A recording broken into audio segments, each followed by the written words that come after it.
Before we get started, this program was co-funded by the Galena Green Team and Hendrika Regas. So she's going to come up here and say just a few words before we get started. Thanks, Larissa. I hope you can hear me. I just wanted to say a few words. When my husband and I travel, we try to learn about Native American tribes wherever we visit. And up by Lake Superior, I was always impressed by the Ojibwa's willingness to share their traditions and their teachings about how to live a good life. And they call that Mino Bimadiz. Close. Good. Close enough. Yep. That was good. And for sharing with us, I really appreciate that, despite the bad history between our nations. And history also shows us that our environmental and social problems are rooted in racism and settler colonialism. Any meaningful solutions will require us to reconcile our histories and connect with each other. And any solutions to the climate crisis will include Indigenous knowledge on managing resources for the benefit of all our communities. So on behalf of the Galena Green Team, thank you all for being here and for your willingness to learn. And Miigwech, Kim Sigafus, our closest Ojibwa Nation representative, for coming here to tell us about the Native American ways of living with the land. And Kim may not know who I am, but I admire her for her activism and her writing. And I'm sure you will all agree with me that she's a great communicator. So, Uju. Just wait. All right, I just want to introduce our wonderful speaker for tonight. Kim Sigafus is an award-winning Ojibwa author and speaker. Kim writes native fiction and nonfiction. Her body of work includes the Mita series about a mystically powerful time-traveling carnival and a YA series on bullying. Her nonfiction work includes Native Elders and the award-winning Native Writers. She's also an Illinois Humanities Rhodes Scholar speaker and travels the Midwest speaking on her culture. Kim also owns an online Native American gift store called Quiet Souls. She resides in Freeport with her husband, Andy, who's assisting this evening. Yep. And she does have books here for sale tonight. If anyone is interested in any of Kim's work, that'll be here. And I will turn this all over to her. So thank you very much.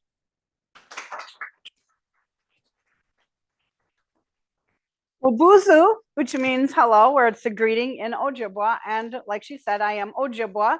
My family is from White Earth Reservation. So that's up in the northwest corner of Minnesota. And it's about an hour east of Fargo. So I don't know if any of you have been all the way up there, but that is where my family is from. My grandfather grew up on the reservation. My father died when I was 1 year old. So my mother, who was not Native, she was Irish Catholic, actually, moved us into the inner city of Minneapolis, where her parents lived on Thomas Avenue. The reason I remember that is because that was drilled into my head as I went to school. I live on Thomas Avenue, in case I got lost and somebody says, where do you live? Okay, so I grew up there.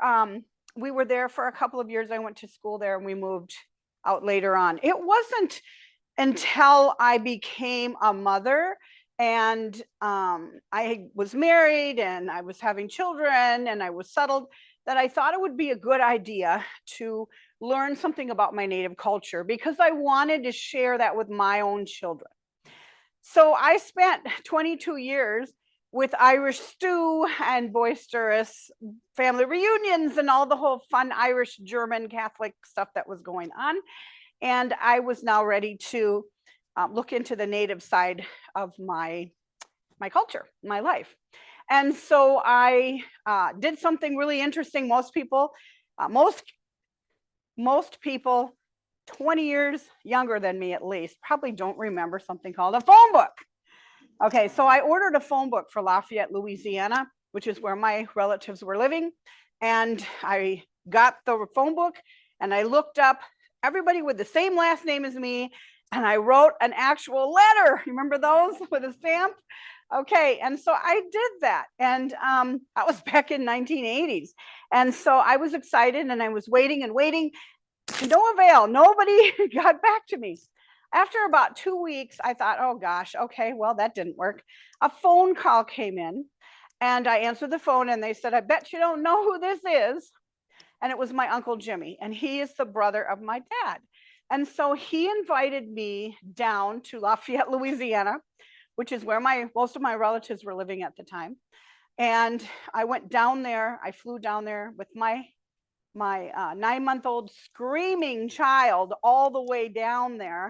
I was not the most popular person on the plane. But when we got down there, and that's when I got immersed in the culture. They started to teach me all about my culture right away. And so I learned how to do planting, like Three Sisters gardening. I learned how to cook native foods and wild rice and things like that. I also learned some language. I'm still continuing that. This year is I decided this year I was going to try to expand my language of the Ojibwa language. But so they taught me some words, and some of them I can't tell you because they're naughty, but some of them are okay.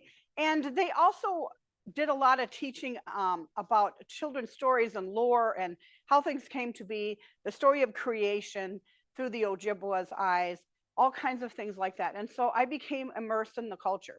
And from that time till now, and hopefully beyond, I'm going to continue to learn about my culture. I don't know everything.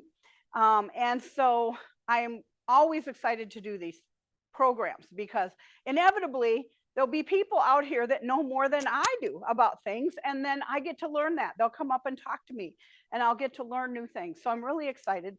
It's an exchange of knowledge, which is one of my goals for doing these things. So today I'm here, I'm going to talk a little bit about Earth Day. I call this Earth Day the Native way, okay? And we're going to talk a little bit about this, and then I'm going to explain why all these instruments are out here, and we'll do that at the end. So Black Elk had a vision.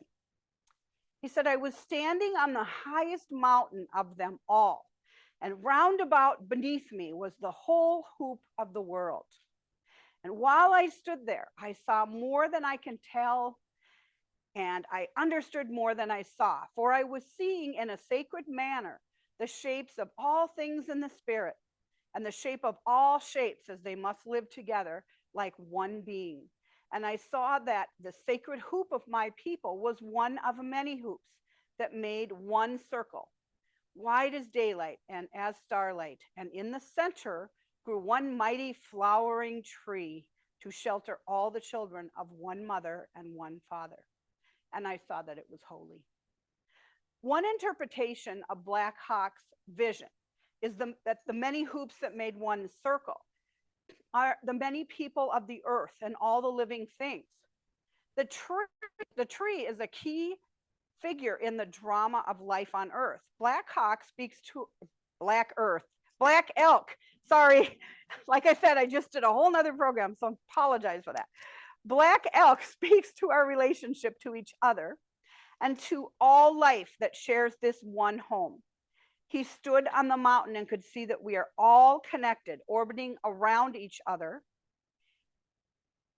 Sorry, lost my spot.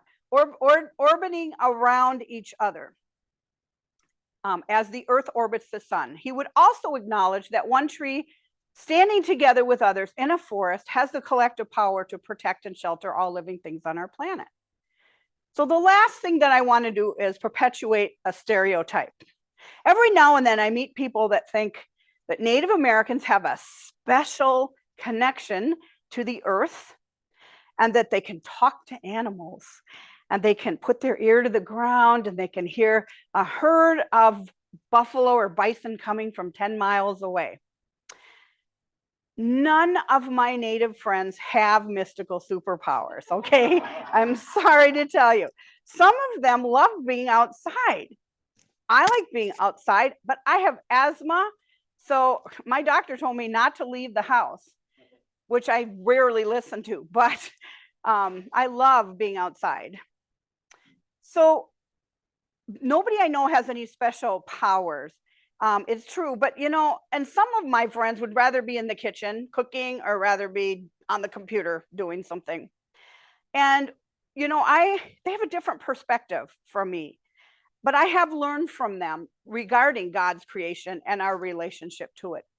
God, or Gitche Manitou, which is the word for the Great Spirit in Ojibwa, created everything in one family together. And mankind was born last. Okay, if you are spiritual or religious, which are not always the same thing, you will have heard of this story of creation and how all of the land was made, and then he added people. Okay, so we were created last, and in our story of creation for the Ojibwa, we also believe that we were created last.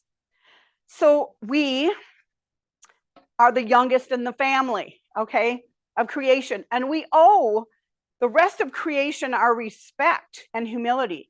We are just stewards of this land for our grandchildren. We always took the land into consideration when we planted. The three sisters, does anybody know what the three sisters are? Can you name them? Yep, corn, beans, and squash.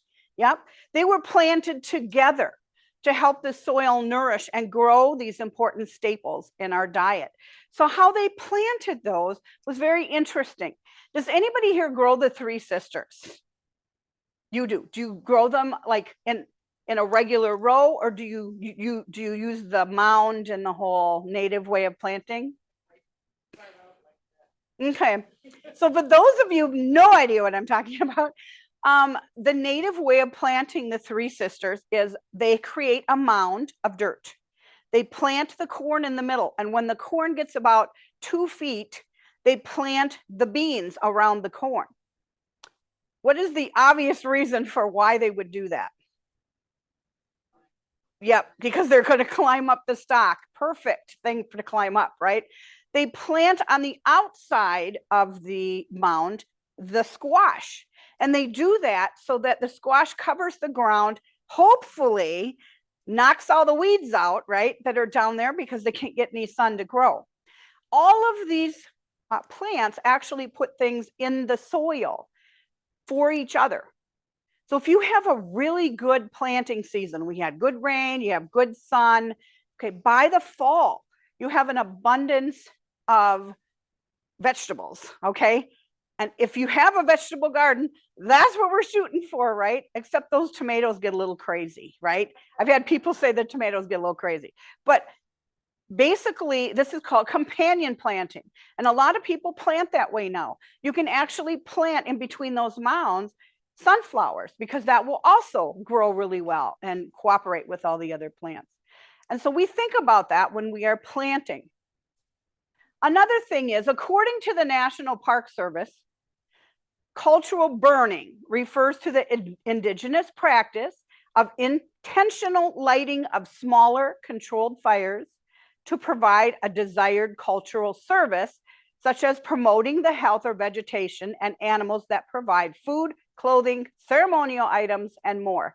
That's very, very technical for why we do that.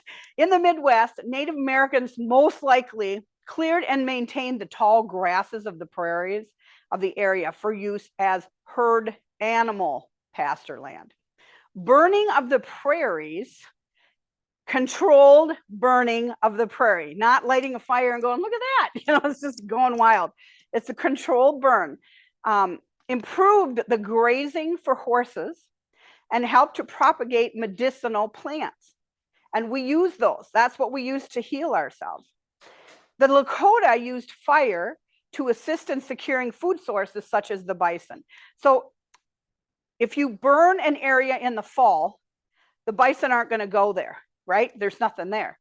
So the way to do this is you burn the area you don't want them in, and you leave another area that might be closer to your camp in the winter or in the spring, and that brings them closer to you so that it's easier for you to hunt, okay? And then when they come back the next season, there's all that fresh vegetation.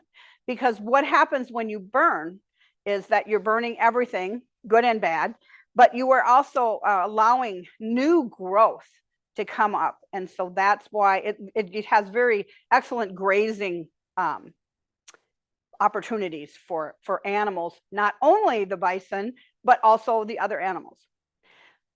As we battle the twin threats of climate change and biodiversity loss, this upcoming Mother Earth Day is an opportunity to rethink our relationship with nature. It might be tempting to view our planet as something that serves and nurtures us, something we conquer and exploit as a means to a human end. But a shift into the indigenous perspectives, values, and knowledge, one that prioritizes a harmonious relationship with the natural world, can inspire real, impactful, and equitable action on the climate and the conservation. Indigenous peoples and local communities own or manage at least 25% of the world's land surface. Did you know that? 40% of protected areas, and steward an astounding 80% of biodiversity on Earth. And they are only 5% of the population. Corporations and US military account for 70% of the world's pollution. Recycling and carbon offsets are not going to save us. Only by listening to indigenous people and dismantling the systems that allow the climate collapse to happen in the first place will we be able to save our planet. Indigenous people have always been caretakers of the land and the water and the lives within these, despite intense efforts of settler governments to stop them from doing so. And for generations, our people have been warning about climate crisis. Water, for example, is the lifeblood of Mother Earth. We look at it as a living thing. It has a spirit. So do the forests, the land, and everything around it. Climate change is not just crazy weather events. It's affecting our native communities in a very different, a very unique, and very painful way. For example, I'm talking about the devastating issue that has indigenous women targeted by oil company workers that are set up in remote temporary housing areas. Around Colorado, for example, they've been labeled as man camps because they're mostly all men that work in those camps. And they're in an isolated area where the drill sites are going up, often on reservations or areas near large indigenous populations. And there's not a lot going on around there other than work. When they moved in, we started to see a spike in violent crimes, robbery, drunken assault, and things like that. It's also when we started to see a spike in the missing and murdered indigenous women and two-spirits. Two-spirit person is somebody that the Native American people feel have both a male and a female spirit. They're very revered in our culture. It's a very hard journey to go down that path. And so because of that, they're very honored in our culture. All this bad things started to happen in the early 2000s in North Dakota. There is, it's called MMIW, Murdered and Missing Indigenous Women and Two-Spirit event that is going on in Freeport on May 4th. And we do have flyers. If anyone is interested in learning anything about that, we're going to have a ceremony there. So you're welcome to come. Okay, I think I took 2 pages this time. Okay, everything we do in this world is like a droplet of water. So once the drop hits the water, it ripples out and it affects everything around it. There's something called environmental racism, which refers to the form of systematic racism that puts people of color at a disproportionately high risk of being hurt by pollutants and toxic waste. Some people believe the only communities being obviously affected by climate change were the indigenous or the coastal people or the poor people. Now, the richer, more developed regions and countries are being clearly disrupted. We are seeing devastating fires everywhere, right? We are seeing floods everywhere.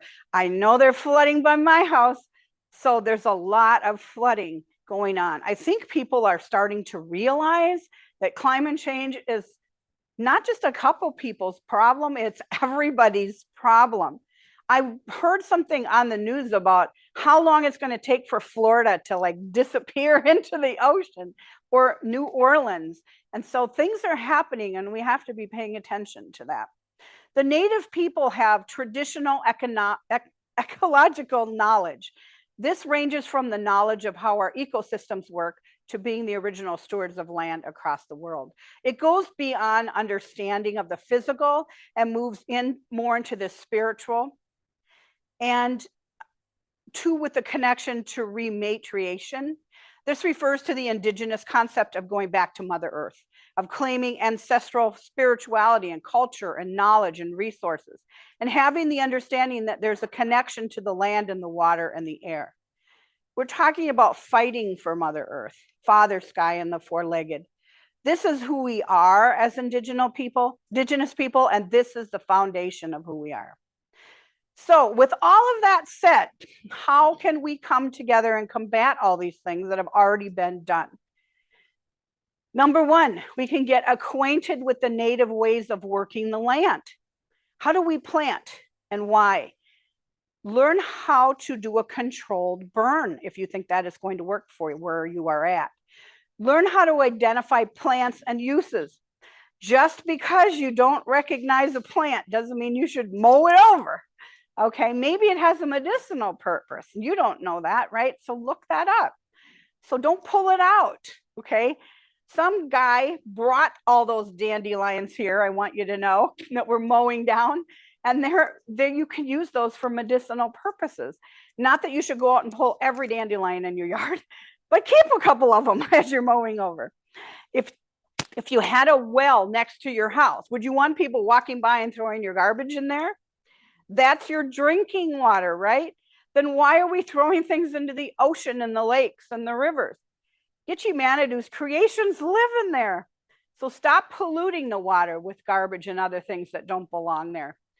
Interesting note, you know, you can be driving down the road and maybe about a mile away is Mississippi River. You can throw your candy wrapper out, and I've seen people do this, just toss it out the window and drive along. You know, if there's a wind, you know where that candy wrapper is going to end up? It's going to end up in the river because it's going to blow it right in there. Not a good thing. Think about your grandchildren's children. What kind of planet do we want them living on? Act accordingly.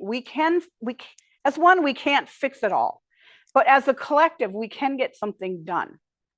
We are all one people, and we all have to live on this planet. Why should we get the chance to get on a spaceship, go to a new planet, only to destroy that one? Okay, I think we should fix the one that we're on. Maya Angelou said, when you know better, you do better. So let's do better. Acquaint yourself with the people who represent your interests in the government. What do they stand for? Change can start in our government if they understand what's happening to the land that we're living on. What good is money made off of pipelines and big business who pollute the air if we can't survive here? What will they spend their money on once it's all gone? When I was growing up, back in the 70s, when I was growing up, there was a commercial on TV. I think it came on in 1971. It showed a Native man crying over the environment and what we are doing with it. Does anybody remember that commercial? Yep. It was 1971, and that was Iron Eyes Cody that was in that commercial. Yeah. It always made me sad to see that commercial. That was 53 years ago. Have we done a better job since then? You have to decide that. So my closing thought for this section of my presentation is just, I don't want to come across as preachy. I don't think you should put on a headdress and learn how to do a powwow dance and become a Native American person. But I do think that we all fall a little bit short with our thinking about our planet. And we get very busy, and it's lots faster to throw that candy wrapper out the window or throw that cigarette out the window than to leave it in your car where you got to pick it up later, right? Especially if you got kids in the back that are killing each other in their car seats and you just want to get home. So if we don't start to treat our land better, it doesn't matter how many Native people live here, we can't save it. So we need everybody's help to save it. So even if you get a candy bar on the way home and you think about what I said and you stick it in your pocket to throw away at home, I will feel like this has been a successful talk for today. The Native American people love the land very, very much. We know that Gitche-Manitou gave us this land to live on. And when they did the treaties and they wanted us moved from the eastern portion of the United States over across the river, the Mississippi River, into the western portion, you know, we didn't want to move. Number one, this was our home. And number two, we couldn't figure out how you can sign a paper and give away land because we don't think it belongs to us. So how can you sell someone else's land? We believe that it belongs to Gitche-Manitou, who is God. He put the land here and he put us on it. So they signed the treaty and kind of laughed to themselves thinking, this is stupid. You know, I mean, I'm signing away land that belongs, you know, it's like you signing his land away and then you're getting $5,000 for that land. And he's like, excuse me, that's my land. Okay, so that was part of the problem with the treaties and why it was so hard with the Indian removal. I find it very interesting that the government did not consider the land on the western portion of the United States any good. Isn't that crazy?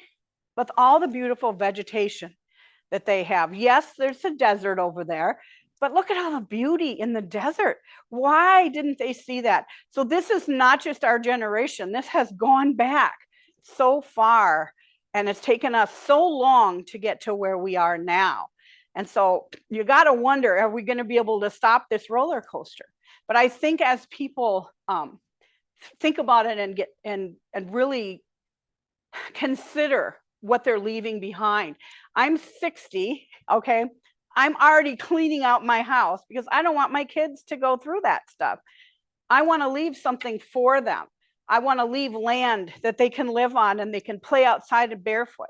I want to leave land that, you know, they can run across to the lake and stub their toe on a rock.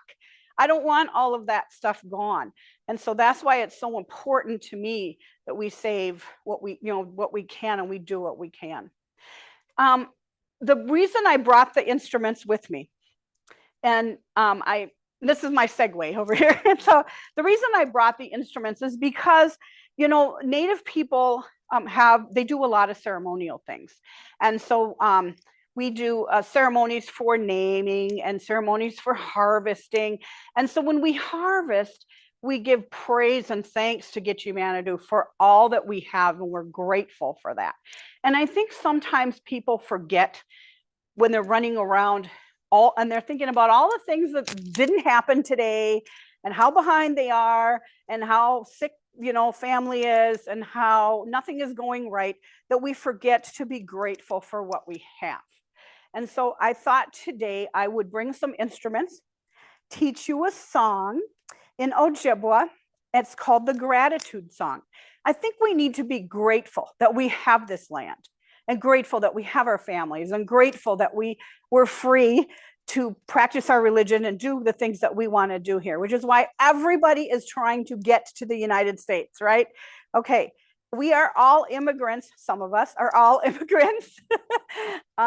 I'm half immigrant, I guess, since I'm Irish, but we weren't originally here back way back then, but we're all Native Americans.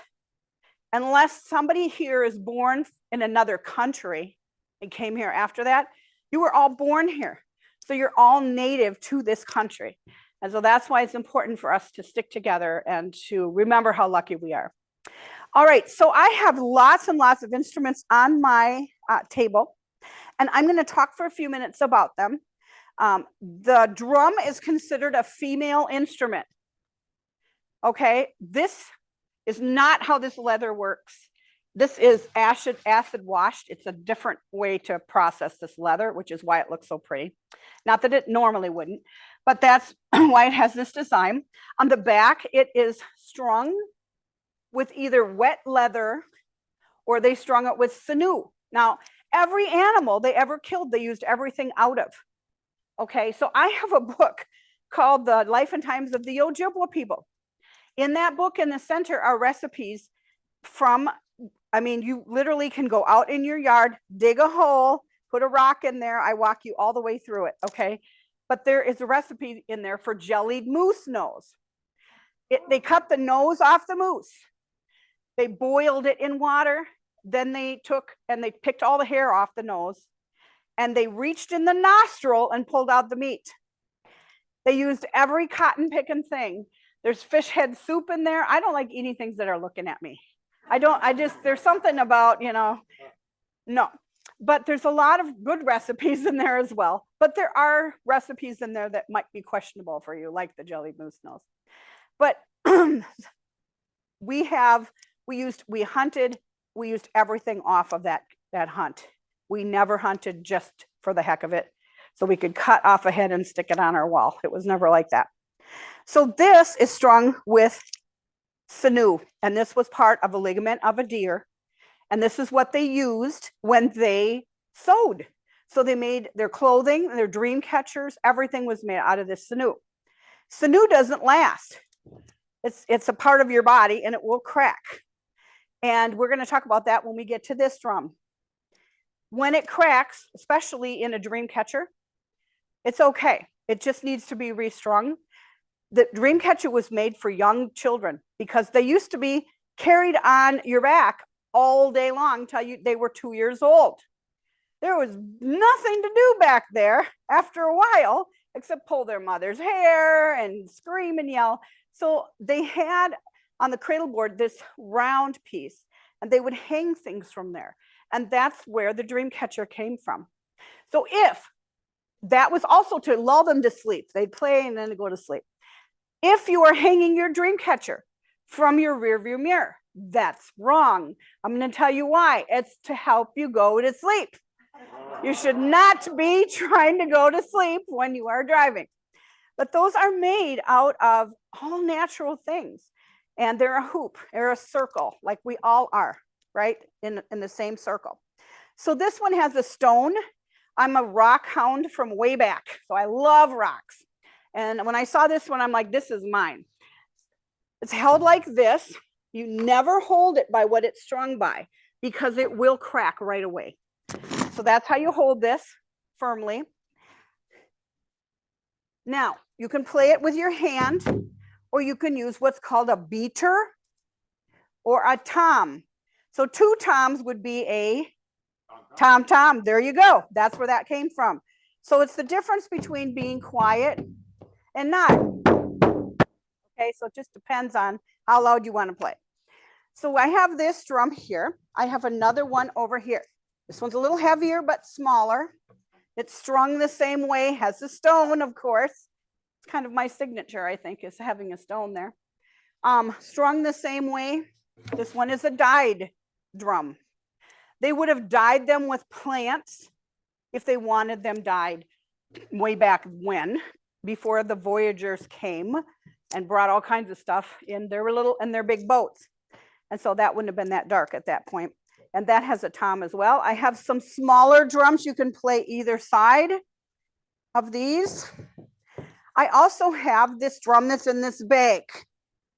So this bag is my very special elder drum bag. And in here is my elder drum. She's been with me for a very long time. Pretty plain, small. She's strung a little bit differently. However, if you look on the top of this drum, you will see that like a lot of us, she's a little cracked. Okay, she's gotten a little cracked up here. She is going in for a little facelift or a little back lift, I guess. My friend Corey makes drums and he's going to fix her for me. When she's done being used, you slide your hand in here. That's how you hold her. She is a hand drum. If you hold her like this, she flops all over and she gets dizzy. Nobody wants that. So she is held like this. That's how my hand is on the back. So I'm not gripping any of the leather that's back here, the wet leather that was pulled. So she is there. I also have rain sticks. This one was made by my son when he was 7 and he's 40 now. He's given me 2 of my 9 grandchildren. So he made that one. That one has beans in it. This was gifted to me. This has porcupine quills in it. How these are made is you put wooden dowels in, you pound them in. So whatever is in here, it hits that on the way down. If you didn't have anything in here, they would just clunk, clunk every time you turned them over. You do not play this like this. Remember those 50s movies where everyone was like, yeah. Yeah, that was really stupid because nothing comes out of here. So you have to make sure it's in half on this side and half on this side and shake it like this. Okay. Same with the other one. Make sure the beans are on both sides when you're shaking. I thought I was going to be the next greatest flute player. And no, that did not happen for me. I am a drummer and a singer, I've discovered. This is the native flute. It is considered a male courting instrument. So this beautiful instrument has what's called a fetish. That's a sparrow on the top of that. Cute little thing. I can blow and make one whoo out of it, and that's it. I'm not good at this at all. I tried for 3 months. I could not even figure out how to do a song. My son came over, my 40-year-old son came over, blew into it and played it, which was disgusting. But one of my friends said to me, you know, that's a male courting instrument. You're not supposed to play that. You're not a man. So that's my story. And I was sticking to it until I met 3 lovely ladies who have flutes and play beautifully. So it's just me.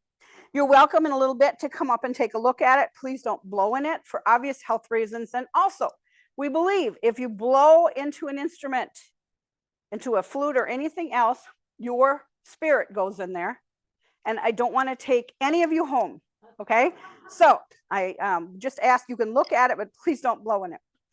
The last thing I want to talk about is these. These definitely look like Amazon jingles, and they are. These represent what's called a jingle and in our culture. And the jingle was made out of snuff can lids that were rolled up on a stick. They were sewn onto either cloth for your wrists or your ankles or your clothing. And they don't make a noise by themselves, but if they hit the other jingles, they make a noise. So I have a jingle dress. It has 365 jingles on it. It weighs about 20 pounds. I can't sit in it, which is why I don't wear it all that often. But the person who made it, my friend Terry, who's a wonderful seamstress, it took her 9 months to put 365 jingles on that dress because she kept spacing them out and then she would move it. And if they didn't hit the other one, she had to pull it off and re-put it back on. So I give her a lot of credit for that. For anybody who sews, I don't have the patience for that. But jingles were important. They were put on the dresses and they were a way for us to make some kind of sound as well as rattles. And so I brought these and they're in place of our jingles today. I did not want to roll up 100 snuff can lids for you guys to play. So that's what we got today. Okay, I'm going to have Andy pass out some music. And I have some, and you might have to share it because I don't know how much I have, to be honest. And so it's, here you go. I never know how much to bring for sure. So maybe if we could do one every 2 people or something, that would probably be good. Okay, so I have all these wonderful instruments up here. Is there anybody interested in playing one of the native drums? Come on up and pick one out. Okay. Does everyone have an instrument that wants an instrument? Does everybody have an instrument that would like to have an instrument? If you don't have something, raise your hand and Andy will come by with a jingle. We are going to sing through this song twice. So you will maybe get the chance to play a different instrument if you have a jingle. All right, so the first word is really long and it looks terrifying almost. But in the Ojibwa language, two I's that are next to each other is an E sound. Two A's is an ah sound. The word miigwech is actually in the first word. It means thank you. So the first word is ni miigwech windum. So if you look at it, it's ni miigwech windum. Okay, ma ba, ba ma, da zi, win. Okay, so here's how it sounds. Ni miigwech windum, ma ba ba ma da zi, win. Ni miigwech windum, ma ba ba ma da zi, win. Ni miigwech windum, ma ba ba ma da zi, win. You're singing, I am grateful for this good life, or I am feeling grateful for this good life.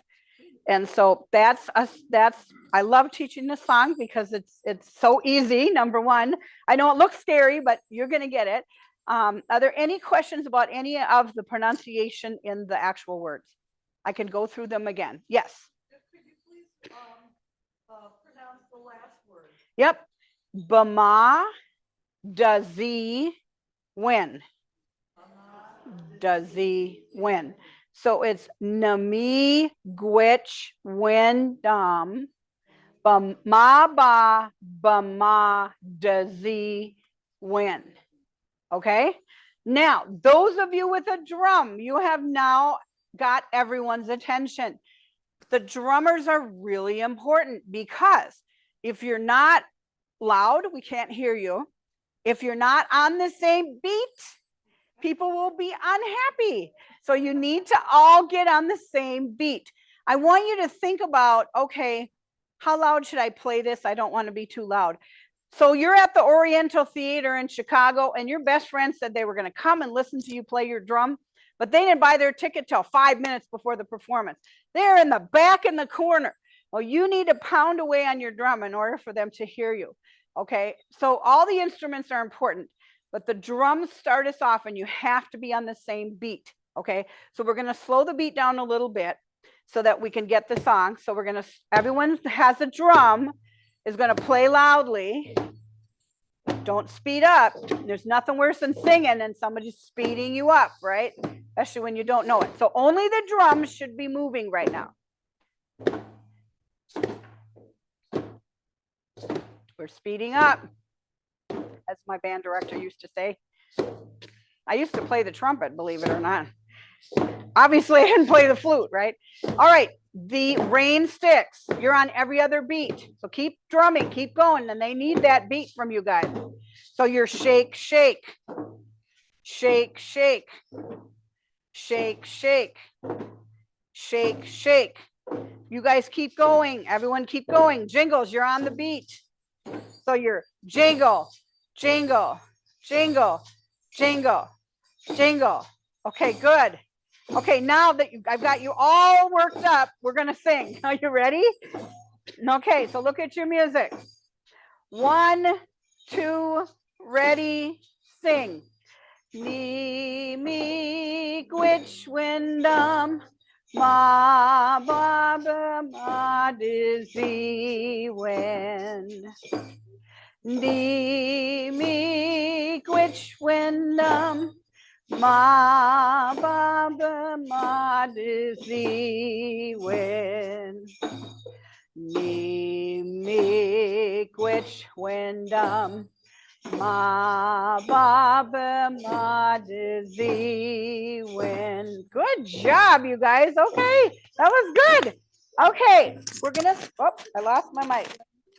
We are gonna sing it again, but while I'm putting my mic back on, why don't you guys change instruments? So if somebody else wants to play the drum, maybe they can grab it from you, or if someone wants a rain stick.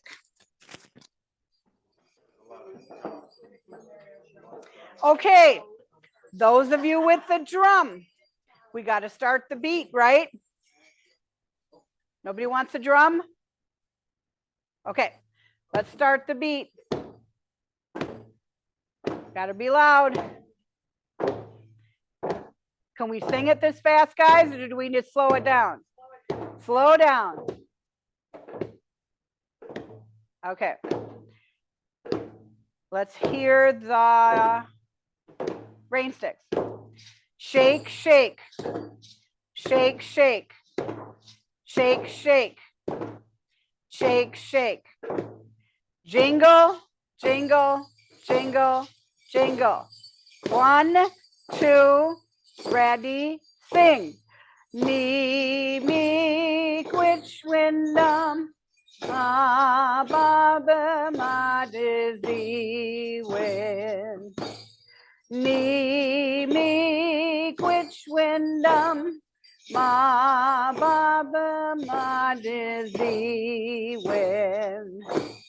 Me, which windom, ma, ba, ba, ma, dizzy wind. Good job, you guys. We're ready for the parade out front now, right? Okay, as we're closing, I thought I would teach you some Ojibwa words that you can go home and amaze all your family and friends. So the first word is for dog. I'm assuming people here have a dog, somebody, right? Other than us? Okay, that's anamoosh. Anamoosh is the word for dog. The word for Mika, Mika means beautiful. So if you want to call your girl beautiful, or you're trying to get a date, you know, in my case, we have a dog named Mika, and her name is Mika Grace. And I named her that because she's naughty and I yell at her a lot. And I wanted to be sure when I'm yelling at her that I'm yelling something nice and not something awful.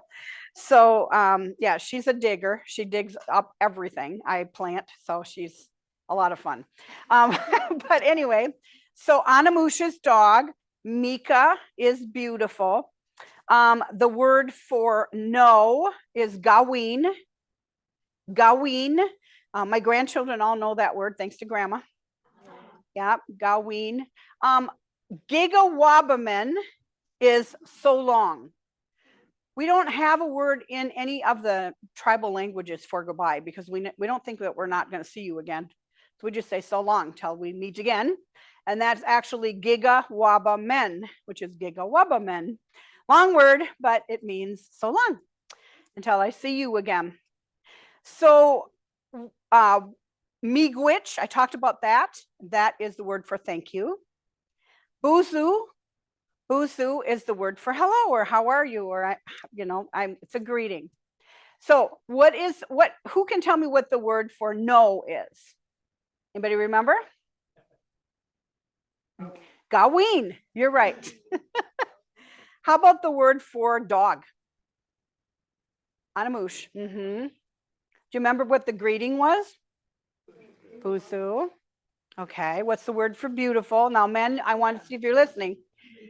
Mika, good job. Okay. What's the word for goodbye or so long, I guess it would be? Gigawabamen. You're close. That was good. Gigawabamen. How about for thank you? Miigwech. Yeah. Okay. So before I take questions, and I'll be happy to do that, I just wanted to explain what's on the table over here. I am an author. I've been writing for a long, long time. And I have the Maday series up here. It looks like Maida. It's actually pronounced Maday, and it means mystically powerful in Ojibwa. And there are 8 books in that series. It's about a time-traveling carnival that has 8 mystical people living in the carnival walls. Each book is set in a different time and place. So it moves all over the Midwest. So it moves from a fictional town in Iowa to Minneapolis, St. Paul, and it moves to Wisconsin, it moves to Nebraska, it moves to New Orleans. That's the only one that's not in the Midwest, but it moves all over. And so that's that series. That carnival, it picks you up, it picks people up that have been traumatized. It takes them in their fold, allows them to heal. Eventually, it drops them back off in their own time. They have a certain amount of time to deal with why they ran to the carnival in the first place. And then after that amount of time, they can choose to stay in their own time and keep going with their life, or they can freeze time at the age they are and they go back into the carnival and they stay there. And so that's what that's about. Native elders and Native writers are over there. Those were interviews I did with writers in the US and Canada, like Louise Erdrich, Tim Tingle, Joe Bruchac, all those guys. They all have a common thread that runs through them that they didn't know, that they all had one thing in common. And so that's in that book. And also Native elders, interviews with US and Canada elders. Elders have to be approached a different way. You can't just walk up and go, hey, I'm going to interview you. A lot of them wanted tobacco. Some of them wanted other things. It's a different way to approach an elder in the Native culture. And so it was a little harder to do those. But Percy Henry is on the cover. He's on the right side on the top. He's over 100 years old. He is one of two people that speaks his language. He lives at the top of Canada. He was born on a trap line. So when he was born, his mother said, it's time. And they got off the dog sled and they went in the makeshift igloo. She had him. They put her back on the dog sled and kept going. So he's a pretty hardy soul. He works at a college, local college, teaching his native language to people. The life and times of the Ojibwa people, that's the one with the recipe. So if you're dying to use that recipe at your next family gathering, that jellied moose nose is in there, and there's a lot of other things. There's history. It's a really good short read on the Ojibwa culture. The books underneath that bookshelf are for young adults. If you know anybody who's dealing with bullying, it's about a girl who lives on a reservation who's being bullied. And it talks about how she deals with it and how her family deals with it. There's a spin-off series. It's called the Sydney's Journey series. That bully moves at the end of book 3, and she moves into the inner city of Minneapolis, where she goes into a school, and now she is being bullied. So she learns what it's like to be on the other side of that coin, and it's how she deals with that and how she really comes to realize what she has done to this poor girl in her previous school. And so it's a journey. It's a journey for both of those women. And so it's a good short read, but it's a good young adult series. I do have flyers for the MMIW, Missing and Murdered Indigenous Women. Here, if you want one, please feel free to come up. I'll try to leave them out somewhere. We also have flyers for Kona, which is celebration of Native Americans. It's a gathering we have every year on June 8th. And we have dancers and singers. It's a mini powwow, basically. And it's in Cedarville, which is about 20 minutes, maybe 15, 20 minutes, not even that long, probably from Freeport. And it's north, I had to think there for a minute, of Freeport. And it's fun. We have fry bread, lots of beautiful dancers. It's so much fun. There's vendors. There's a guy coming, he's bringing his teepee again. So you get a teepee tour, you get to go in the teepee and sit in there. And it's just a lot of fun. And it's just our way of sharing our culture with everybody. It's at the Muse on Cedar Creek, which is a winery. So if you have those winery tastes, you're welcome to go in and grab a bottle as well.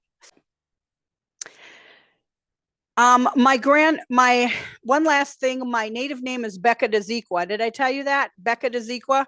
Well, the reason I'm telling you this is for the last laugh of the night. And Becca Deziqua, I was named by my Uncle Jimmy, and it means quiet woman. So, kind of funny. But anyway, thank you so much for coming. If you have any more questions, please come up. If you want to look at any of the instruments, please come up. And the books are over there if you want to see Andy. So thank you. Miigwech and Gigawabamen. Have a good evening. Thank you.